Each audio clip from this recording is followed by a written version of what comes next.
एही आई लुकटा आपनकर सब एथनिक वेयर सहित जाई परिबो। Can you believe this? First आखि ऊपर पूरा कॉम्पैक्ट पाउडर लगेबा, देन गोटे ब्राउन शेड नेबा, ताको टिके डस्ट ऑफ करबा, आउटर कॉर्नर रे फर्स्ट डिपॉजिट करबा,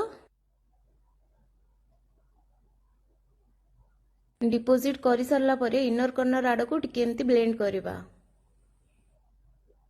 देन टिके आउटर कॉर्नर आड़ को एमती टिके मर्ज कर देबा जेमती किछ हार्श लाइन रहिबनी। देन टिके लाइटर शेड नेबा, ताको डस्ट ऑफ कर देबा, इनर कॉर्नर रो मिडिल को अप्लाई करबा, देन गोटे ग्लिटरी शेड नेबा, ताको मिडिल रे अप्लाई कर देबा,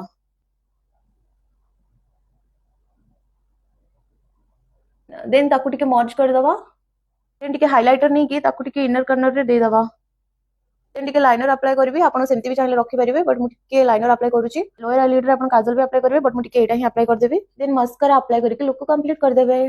देखि पारथिबे आई लुक टा किते सुंदर लागुची। एमिति इजी वीडियो पे फॉलो करंतु। Bye bye.